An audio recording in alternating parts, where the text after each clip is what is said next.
So we'll be talking about T analog of basic string function for twisted affine Lie algebra.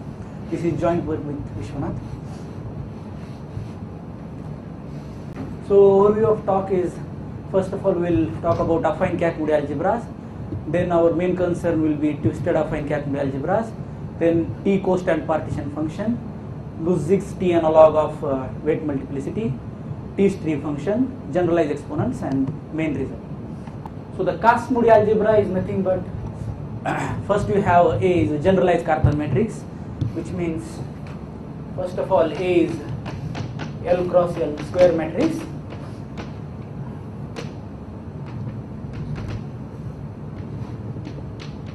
Aii is equal to 2, Aij is equal to 0 is equal to Aji, and Aij's are non-positive integers.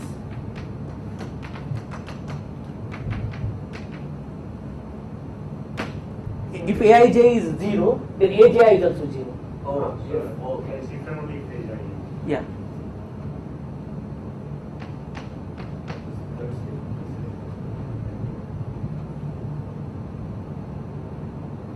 So a Kac-Moody algebra associated with matrix A is defined as a Lie algebra generated by these three L generators Ei, Hi, Fi,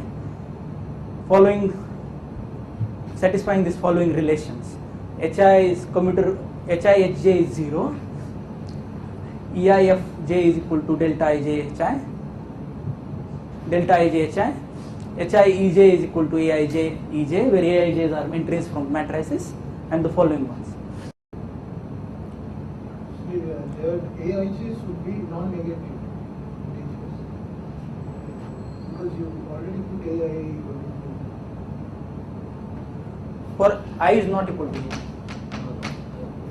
the last line is Aij is non-positive integer, non-negative. For I is not equal to j. So for I.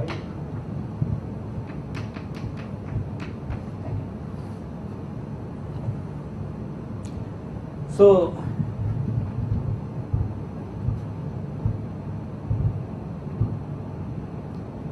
if G is a Kac-Moody algebra, it has a triangular decomposition. N plus is nothing but the subalgebra generated by Ei's, H are the subalgebra generated by Hi, and N minus are the subalgebra generated by Fi's. H is called as a Cartan subalgebra of G. A Cartan subalgebra H acts diagonalizably on G. So that means you can write G as a direct sum of these eigenspaces, where G alpha is nothing but set of all x belongs to G, such that H of x is equal to alpha H of x. And G alphas are called as root space. It's not, it's actually Kac-Moody algebra. So alpha belongs to H star is called as a root if G alpha is not equal to 0. Delta denotes the set of all roots of G. You can have delta as partition into these two sets called as delta plus and delta minus, where delta plus is called as set of positive roots and delta minus are the negative roots. You have a simple root basis of simple roots called as alpha 1, alpha 2, alpha L turns out to be the basis of H star. Similarly, alpha 1 check, alpha 2 check alpha L check corresponding basis of H. It is called as simple co-roots, and the lattice Q is equal to summation I is equal to 1 to L Z alpha I be the root lattice of G. It's called as root lattice of G. Clear so far? So we'll be studying about affine Kac-Moody algebras. So there are two types of affine Kac-Moody algebras mainly. One is untwisted one and other one is twisted one. So in untwisted one there are two types. First one is a simply laced, means all root lengths are equal, and non-simply laced means there are more than one root length. There are roots which have more than one root length. So this is the classification of the affine untwisted Lie algebras. So you see that AL1, BL1, AL1, DL1 and E6, E7, E8, these are the simply laced untwisted algebra, because you find that there is just one bond there all the time. The 2 bond means there is a more than one root length. So here Bl1, Cl1, G2 and F41, these are the non-simply list untwisted Lie algebras. Can I ask you a question? Sure. Why have you darkened that process? Thanks for that question. The darkened circle is nothing but the 0th node. It's called as, when you remove this node, it will turn out to be the finite dimensional Lie algebras. Thanks. So classification of affine twisted Lie algebras. So this is the classification up to an isomorphism. Again, the darkened node is nothing but a 0th node, called as 0th node. If you remove that node, the remaining diagram corresponds to the finite dimensional Lie algebras. So we'll study the representation of affine Lie algebras. Here now, from here now we'll assume that G is a affine Kac-Moody algebra. So a module V is said to be in category O if the following holds. First of all, it should be H diagonalizable. Means V one can write as a direct sum of eigenspaces V lambda. The dimension of V lambda should be finite. And PV is nothing but set of all weights which appears here, such that V lambdas are not 0, should contain in these cones, such that D lambdas is the finitely many union of finitely many cones, which is denoted by D lambda, such as set of, sorry, which one? H. H is the Cartan subalgebra. Yeah. We have decomposition of G's. So we'll study more nice subcategory of this category O. It's called as integrable category. So the So this D lambda will define after choosing positive question. sorry, D lambda will define after choosing positive question. D lambda will define. So the inequality, how do you define mu is equal to? Mu is less than, yeah, after choosing positive rule. So mu is less than lambda if choice is unlike in the finite dimensional case, On that, because the matrix is given. The way you construct the algebra already sort of Already has choose the the, choice. it's like constructing the Lie algebra of SLN by starting with the field. So it already comes to the choice. You say that this is less than that if lambda minus you can write as a positive integral combination of alpha is. Where alpha is you have already chosen alpha j is nothing but aij.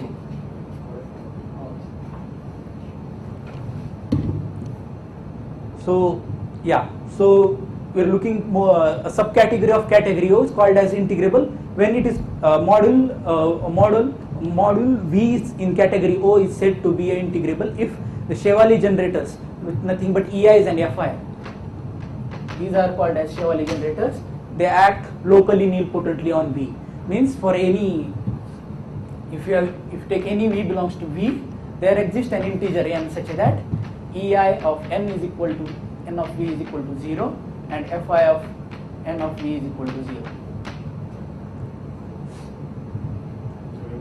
So the HI are also short. So we should say short is EI. Yeah. So yeah. Now I can't write there. So I I will. understand. So Chevalier generators EI and F. Thanks.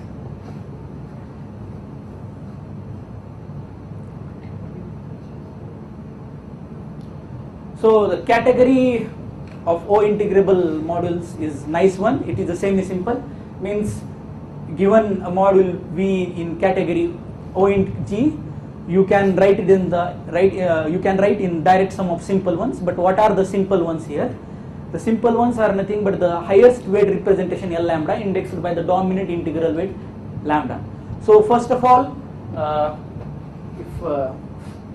what are the highest weight what are the highest weight representation? So does anybody know L lambda here? Definition of L lambda? Yeah. So V belongs to category V, a G module said to be a highest weight representation if there exists a lambda belongs to H star such that n plus of V is equal to 0, un minus of that V, there exists a lambda belongs to H star and a non-zero vector belongs to V such that n plus act trivially on V, that repeated action of n minus, that means un minus would give you whole space, and h of V is equal to a lambda h of V. So you got what is the highest weight representation mean. This is the definition. So you kind of argue that every highest weight representation is a quotient of some module. It's called as Verma module. So you have to prove by construction that there exists a Verma module. It has a property that there exists a maximal submodule. You go quotient it by that, and that resultant one should be irreducible one. So that is called as L lambda.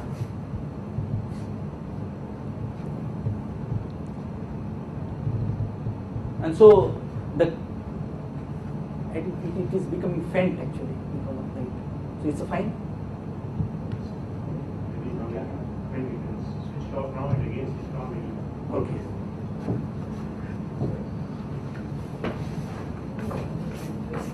Which button?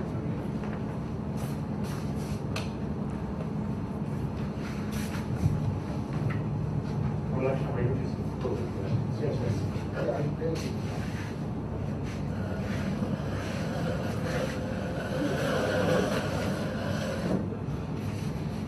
And so what does the dominant integral weight means? It means that lambda belongs to H star is said to be a dominant integral if on all four roots it takes a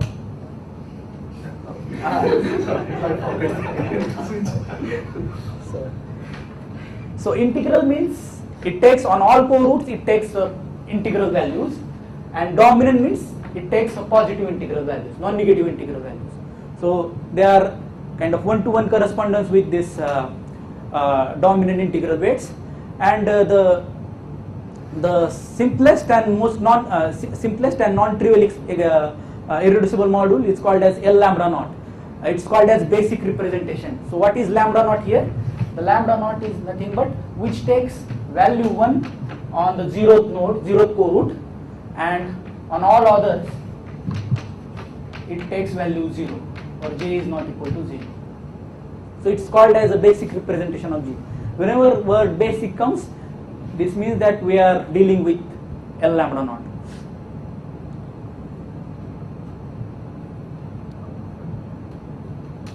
So to understand the structure of module L lambda, one studies the string function or the generating function, which is defined by this series. This is A lambda mu q is equal to summation, where k is greater than 0, dimension of the weight space of mu minus k delta, where mu is so the k mu minus k delta is the delta string through the dominant weight mu of L lambda. And sorry, Q is here. q is just a variable.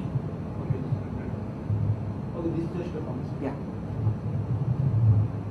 And delta is null root. So remember, we have assigned one matrix to a Kac-Moody algebra. So for affine Kac-Moody algebra, this matrix turns out to be a positive semi-definite one and with co-rank 1. So this kernel is generated by this delta. So it's called as null root. Okay. So what's the delta? Delta is nothing but the kernel of that matrix.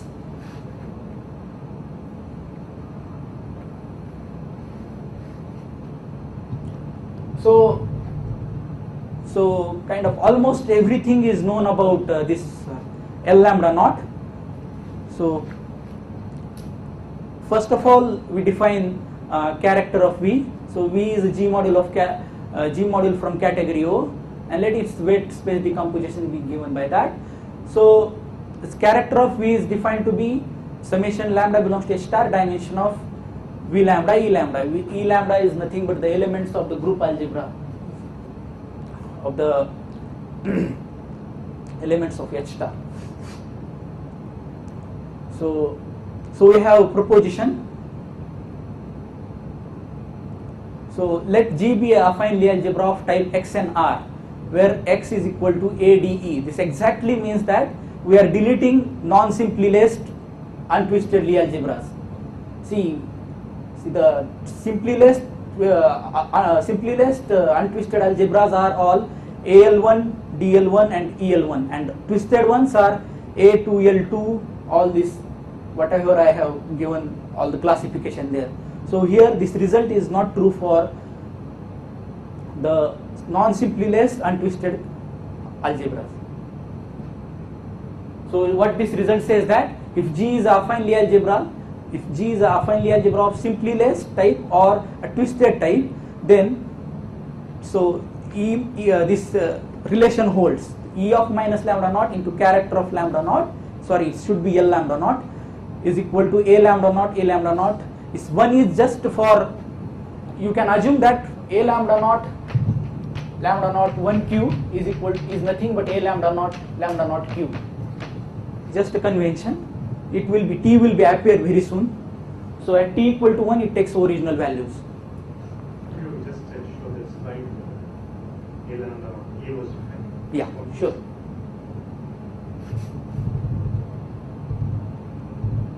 This is the definition.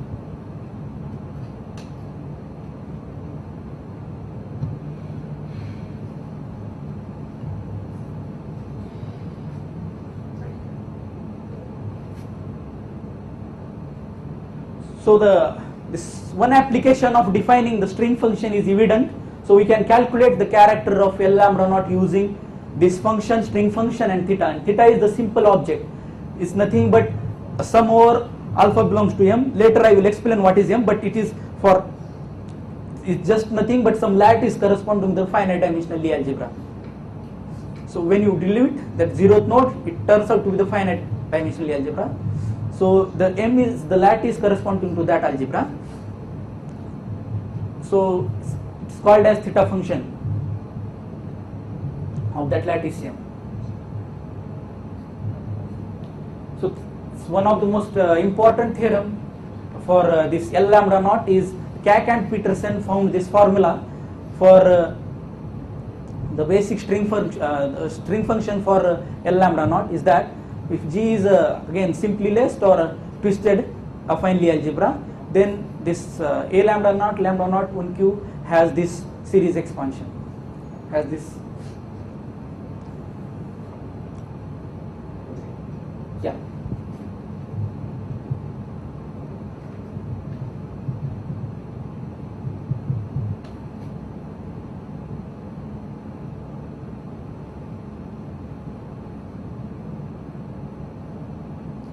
So let us go introduce the Kostant partition function, which are very important in calculating the weight dimension of weight spaces. So it is defined for beta belongs to the root lattice Q, and Kostant partition function P beta is defined to be the coefficient of E beta in this expression. Calculate this expression and collect the coefficient of E beta. This will be the Kostant partition value of the Kostant partition function on beta. So if let t be an indeterminate now, the t analog p beta t of the Kostant partition function is defined to be again the coefficient. You take coefficient of E beta, but in this expression just add t there, not add, just multiply t to E alpha and take it. So note that for t equal to 1, it turns out to be our original Kostant partition function.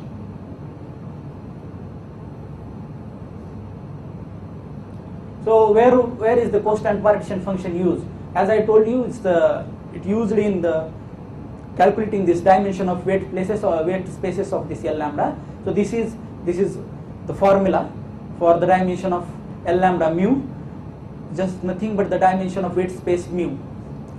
Dimension of weight space corresponding to the eigenvalue weight mu is given by this epsilon w is nothing but the usual sign function on while group w of g.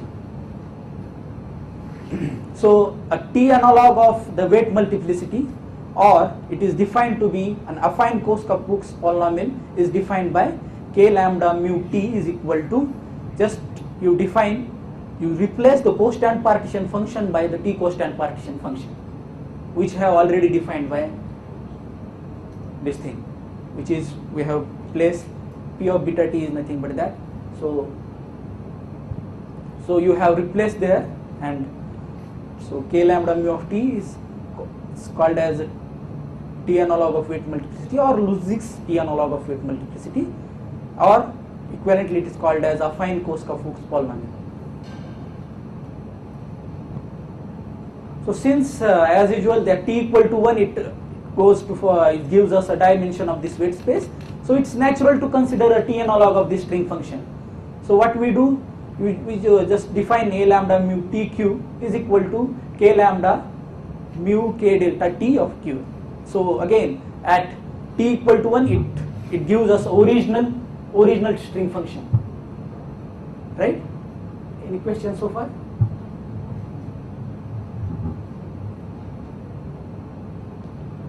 So this is the result was proved by Brozonsky and Vishwanath.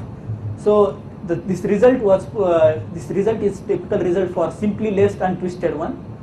So what it states that if a G be one of simply laced untwisted affine Lie algebras as AL, DL, AL1, DL1, EL1, then this basic string function has this nice formula. So what are these? So product over I is equal to 1 to L, n is equal to 1 to infinity, 1 minus t raised to ei plus 1 qn, where inverse. So what are ei's here? Ei's are nothing but the exponents of the underlying finite dimensional simple Lie algebra. So what is meant by underlying finite dimensional simple Lie algebra? As in diagram I have darkened that one node. See, when you remove that node, it is a finite dimensional Lie algebra. So that finite dimensional Lie algebra is nothing but called as underlying finite dimensional Lie algebra, which is nothing but in these cases turn out to be AL, DL, EL. So so I will explain what are the exponents means. Exponents of the finite dimensional Lie algebra. So first of all, let us consider the generalized exponent. I'll be considering a more general term, generalized exponent. So G be a finite dimensional simple Lie algebra, assume here, and V is equal to, as usual, V lambda be its irreducible finite dimensional representation with highest weight lambda. So fix a triangular decomposition. Then E belongs to n plus be a regular nilpotent element. What does it mean? It means that a linear combination, any linear combination of the Shawali generators EIs. So EIs, FIs and HIs are the Shawali generators for I is equal to 1 to L. If you take linear combination of EIs for I is equal to 1 to L, turns out to be it is called as a regular nilpotent element. And let V has its own weight space decomposition with respect to this H, and let V0 denotes its zeroth weight space. So we define a Brzezinski constant filtration of V0 by Fp V0 contained in F1 V0. So what are those Fp V0? Are nothing but the kernel of EP intersection V0. Obviously this is an ascending chain. So as the kernel of EP goes bigger and bigger, as P goes bigger and bigger. So this is called as a Brzezinski constant filtration. Then the generalized exponent of V is nothing but a multiset EV defined by a follow relation. So you take this dimension of P, Fp plus V0, F of P plus 1 V0 by F of P V0, Tp is nothing but it will turn out will be the summation of T raised to K, where K belongs to all these powers, or we will collect those, and this will turn out to be the multiset. See, same number can occur more than one time, so it is a multiset. So these are called as a generalized exponent of V. So what are the exponent of finite dimensional simple Lie algebra? These are nothing but when you have an adjoint expression, when V is nothing but V theta. So G is always a representation of itself by adjoint representation, and this G you can write as an highest weight representation where theta is just highest root of G. So the exponents turn out here, exponents of finite dimension Lie algebra is nothing, turns out to be the generalized exponents of the adjoint representation. So this generalized exponent is clear, and what are the exponents are clear.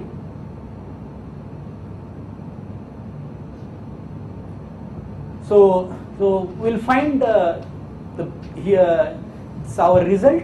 We find an expression for a twisted affine Lie algebra. We find expression for a basic string function of the twisted affine Lie algebra. So if G is a twisted affine Lie algebra, means A2, L2, dash dash dash, all this which I have in diagram I already classified, then the key string function of the basic representation G is given by this formula. So I will explain what are the EMs here. These are turns out to be again some generalized exponents of some finite dimensional Lie algebra. So to understand EM, let us go to the twisted affine algebras.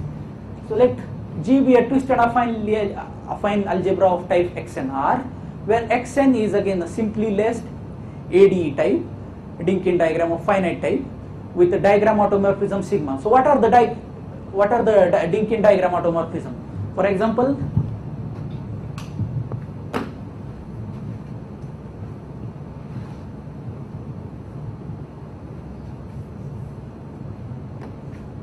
suppose you have A to L. So what is a Dynkin diagram?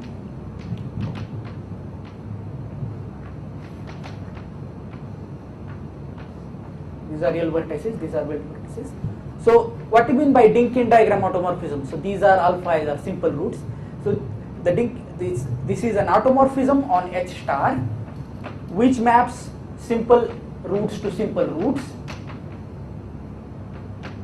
and which preserves the inner product also. So alpha I alpha j is equal to sigma of alpha I sigma of alpha j. So these are so here the Dynkin diagram automorphism, you send this node to this node, this node to this node, this node to this node, and again this node to this node. So it has an order 2. So this Dynkin diagram automorphism you can always extend on the Lie algebra. From H you can have corresponding automorphism on H via this inner product, and you can extend this automorphism to Lie algebra G. So it has order 2 here, as it's obvious. So on G also it has order 2. You can extend in such a way. So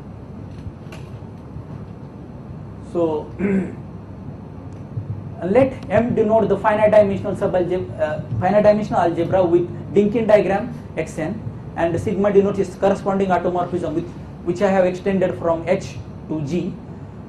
So as it is a finite order automorphism, it has this decomposition where MJs are nothing but, suppose it has order R, sigma has order R, and let you take epsilon is equal to 2 pi I by R.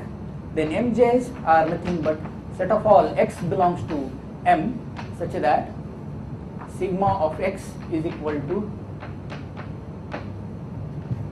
these are weight spaces with respect to this eigenspaces of that. So if you denote H as a Cartan subalgebra of N, then define Hj's to be H intersection MJs. And let what are the ENs? ENs denote the multi set of generalized exponent of M0 module Mn. So you can have here Mn.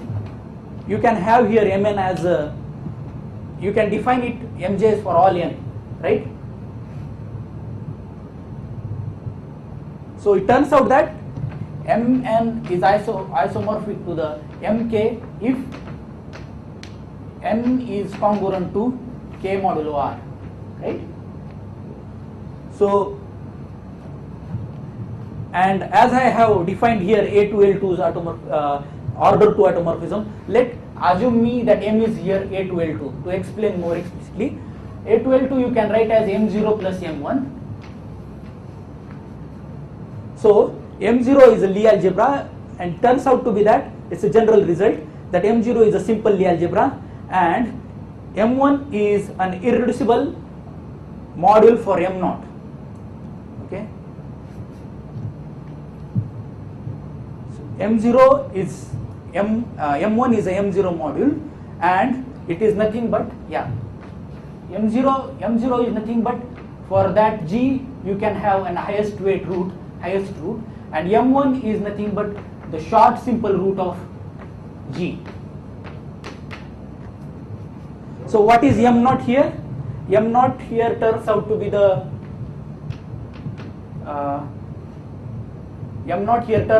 BL.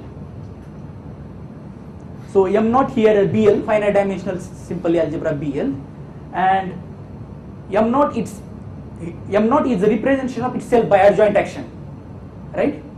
So M0 is this representation of itself by adjoint action, but M0 acts on M1 also. It preserves, like these are eigenspaces. If you take, this is the zero, this belongs to the zero eigenspace, right? If you take inner product bracket with this element of this one with this, it preserves actually. So it turns out to be not only it preserves, but it turns out to be the irreducible presentation of M1, M0. So it turns out to be the V of theta S. So you can have a generalized exponent of this module M1 with respect to M0. Okay.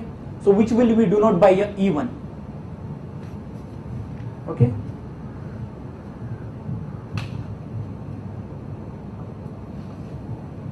So is ENs are clear? What is theta?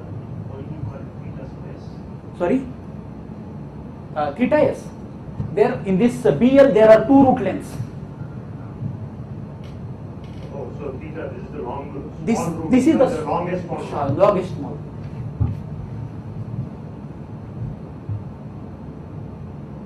So ENs are clear.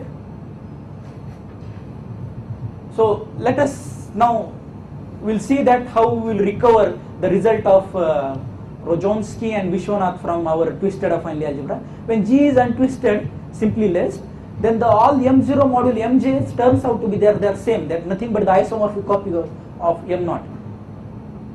So this MJ is isomorphic to M0, and En turns out to be the exponents of that finite simple Lie algebra M0. So MJ turns out to be M0 and ENs turn out to be ENs are the same. So here in the twisted case, ENs will be En plus R. All ENs will be the En plus R. That as MJ is isomorphic to MJ plus R. So MJs are isomorphic to M0 and En. So in untwisted case, as all MJs are isomorphic, there are nothing distinct ENs. There is only one E0, only one E1. So which, and if after little calculation, it gives us a result. So let us try to prove this result of untwisted case. First of all, we will remove the troublesome case of A to L2. So we will consider all twisted algebra except A to L2. So let us recall the notation. So this Except delta. the one you used as an example. Huh? Sorry. Please accept the one you used as an example. Yeah. Unfortunately, yeah. So let delta G denotes the set of roots of G. Delta plus G denotes the positive roots of G. A real delta RE G denotes positive real roots of G, and imaginary roots of G are denoted by this notation. And all the real and imaginary roots are nothing but the intersection you take with real roots of G with positive roots of G, and positive imaginary roots are nothing but you take intersection with positive roots of G.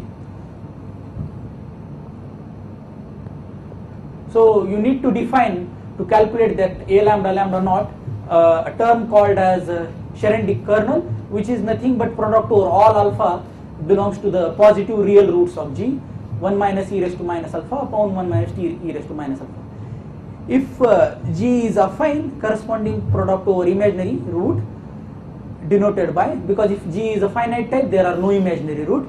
So if G is affine, then the mu tilde of Im is a corresponding imaginary version of the Cherednik kernel, which is nothing but you take product over all imaginary roots, but imaginary roots in the twisted ones are turns out to be all are multiples of n delta, integer multiple of n delta. So it is just nothing but taking multiplicity of n delta. So here Q denotes as e raised to minus delta. So let now assume that G is a twisted affine Kac-Moody algebra with normalized invariant form, which take with a root lattice Q and null root delta. Let G naught denote the underlying finite dimensional simple Lie algebra, and Q naught denotes its corresponding root lattice, means all Z span of alpha 1 to alpha L, where zeroth is missed.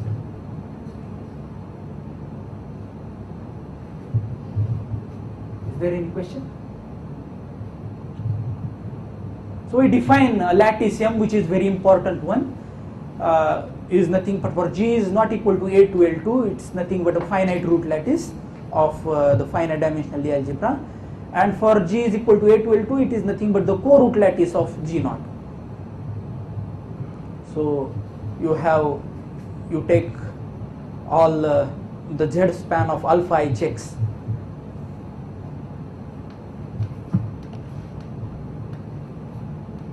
So so another important definition is, for a formal sum psi is equal to C alpha E alpha, alpha belongs to Q. You define a constant term of xi. You just collect all the coefficients of, you just collect all e raised to n delta terms for all n belongs to z, which is very important in finding the basic string function. So this lemma will help us to find the string function. What does this lemma say? This you can write a lambda naught tq is equal to a lambda naught lambda the basic string function without t into that imaginary Cherednik kernel into the constant term of mu tilde theta, where I have theta defined earlier theta. What is that mean? And so this product, again for this product we know this formula, one can derive easily that. So what is use of this lemma? The use of this lemma is that we know already this term, just calculating t string function boils down to calculating the constant term of mu tilde theta. So by this above lemma we only need to calculate the constant term of mu tilde theta to calculate basic string function. So we have this nice formula by Cherednik for G is not equal to A to L2, which states that if G is a twisted affine Lie algebra, it's not equal to A to L2, and let G be the underlying finite dimensional Lie algebra G naught, and let this denote the normalized invariant form. Then we have this formula for constant term of mu tilde theta is equal to the product over all positive roots of finite dimensional simple Lie algebra, underlying finite dimensional simple Lie algebra with this thing.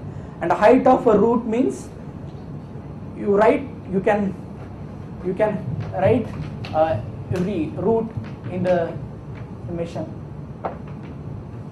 positive root in the,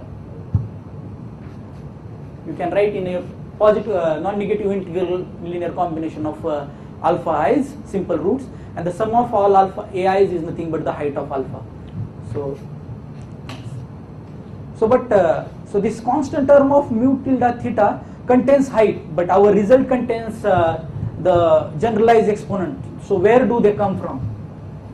So this proposition fills the gap between them.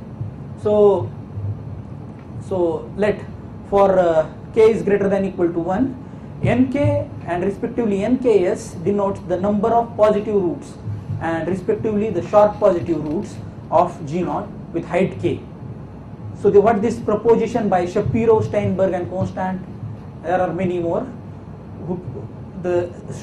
States that with this notation above, np minus np plus 1 is the number of times p occurs as an exponent of g0.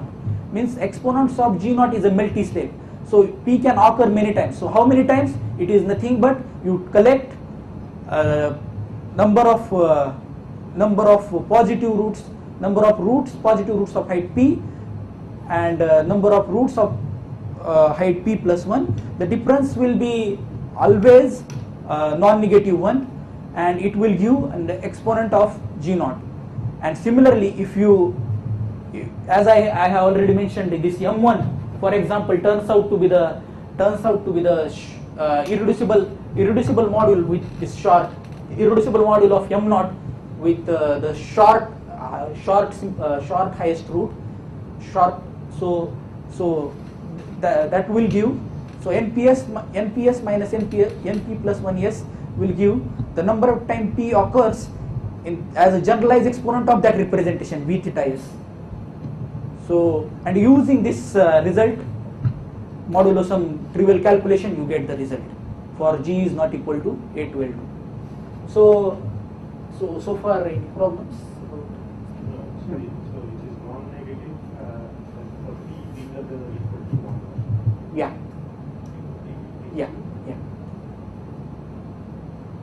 Okay, fine. So for doubt in g is not equal to a to L2. So let us go to the troublesome algebra. So what is the trouble in this? It has a 3 root lengths actually. So this S1 denotes the set of all roots of length 1, S2 denotes the set of roots of norm 2, and these are norm 4. So S1 given by this formula, S2 given by this formula, and S4 given by this formula. So we don't have kind of analog of Cherednik identity here. So this, by the way, this case is completely solved by Vishwanath. So what we need to do, we need to enlarge this real set of all real roots of A to L2, defining these 5 sets.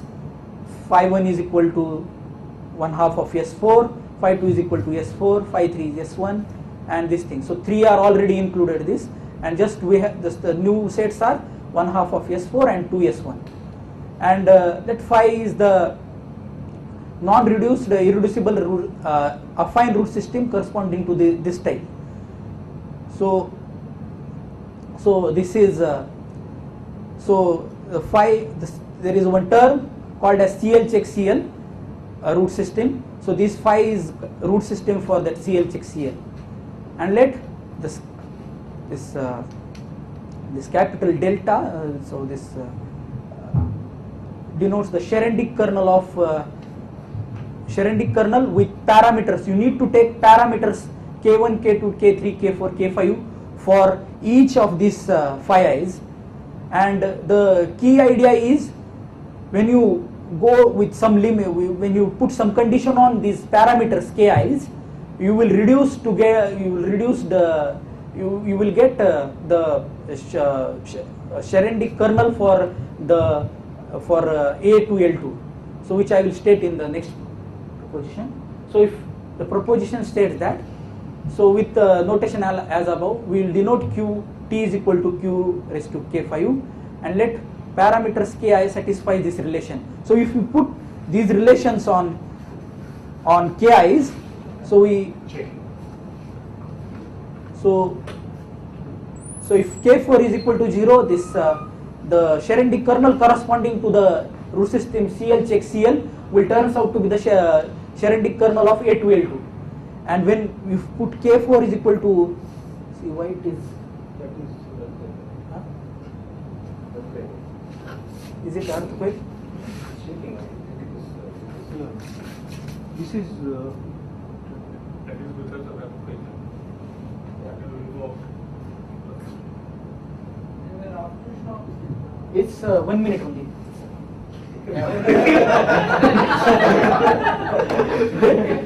Yeah, it will. It's No, go ahead. yeah. It's Yeah. So Let's start to stop. it's still being. no, No, now it is. I tried to stop, so now it's stopped. Okay. It is not still stopped actually. Still it is shaking. But okay. So so yeah. So as soon as we get this mu tilde theta m, the results follows quickly. The result now follows by specializing a well-known formula for, we know this constant term of this delta corresponding to this CL check CL. There is a well-known formula given in Macdonald's book. So we can find this. So the case is completed for A to L2 case also. So if anybody is interested that so non-simply list, what are the problems? The only, so this is an open question. I mean, so if you like, if one can find, shall I go back? Or, so what I'm saying is this result still excludes non-simply laced case. So the problem with non-simply laced case is when G is a simply laced, untwisted or twisted, all level 1 simple modules can be obtained from basic representation by a simple diagram automorphism and tensoring one-dimensional G module. So which is not true in non-simply laced twisted case.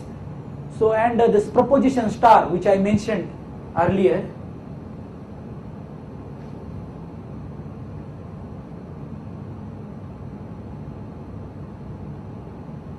this is not true, and this is very crucial. This proposition is very crucial to our result.